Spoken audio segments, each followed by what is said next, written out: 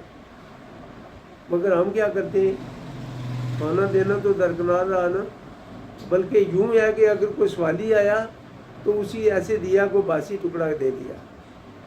اللہ کی راہ میں اگر وہ باسی ٹکڑا دیں گے تو وہ ہم باسی ٹکڑا وہ لے لیں گے. پھر اگر اچھا کھانا دیں گے بارگاہ الہی میں تو اچھا کھانا ملے گا، جو دیا ہوا وہی ملے گا نا. جو بویا ہے ہم نے، اگر گندم بوئی ہے تو گندم بھی کاٹیں گے، اگر چنے بو دیے ہیں تو چنے ہی کاٹیں گے.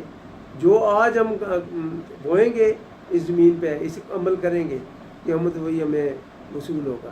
اس لیے میرے دوستو، اگر فرض کیا کہ ایک آدمی اپنی کمائی میں سے اللہ کی راہ میں خرچ کرنے کے لیے رغبت نہیں کرتا، قیامت پہ اس کا ایمان جھٹلاتا ہے کہ جو مر گیا گیا مر گیا، اس وقت کوئی صاف نہیں ہے. یہ انہیں ایسے یہ ایمان کی پہلی بات ہے کہ آخرت پہ ایمان رکھنا. اگر آخرت کا ایمان ہو تو آج ہم کوئی برائی کریں گے تو ہمیں خیال ہوگا کہ آج میں جو برائی کر رہا ہوں قیامت کے دن اس کا حساب دینا، پھر برائی کرے گا. برائی سے بچنے کے لیے مکمل قیامت پہ ایمان ہونا بڑا ضروری ہے. اگر اس پہ نہ کریں گے تو پھر یقین جانے پھر برائی سے بچ بھی نہیں سکیں گے. تو میرے دوستو، باتوں زیادہ ہے، لچے دار تقریراں سب کچھ یہ پیچھے رہ جائیں گی. اگر عملی زندگی میں اگر قدم رنجار نہ ہوئے کچھ حاصل نہیں ہوگا، قطعاً کچھ حاصل نہیں ہوگا. تو میرے دوستو، آج اسے ہم جو کچھ ہمیں ملے یہ سمجھیں اللہ تیری طرف سے ہے، اور تیری راہ میں خرچ کرنے کے لیے ذرا بھی کو پرواہ نہ سمجھیں. ایک وقت آئے گا یہ تر و تازہ 10 گنا دنیا پہ اور 70 گنا قیامت کے لیے آپ کو اس کا اجر ملے گا. بے شمار ایسے غریب لوگ دیکھیں جو صدقہ اور خیرات میں اپنا گھر بھی سایہ بھی نہیں گھر کا، کرائے پہ دھکے کھا رہے، مگر اللہ کی راہ میں خرچ کرنے کے لیے دریغ نہیں کرتے، دے دیتے. مگر کیا وہ مسافر بن کر رہیں گے، اس زندگی مسافری کی گزار کر اس کا اجر ضرور انہیں کے ملے گا. جو تھوڑے اعمال میں تھوڑے رزق میں راضی رہے گا، اللہ انہیں تھوڑے کم اعمال میں قیامت اس پہ بھی راضی ہو جائے گا. آخر دعوانا الحمدللہ.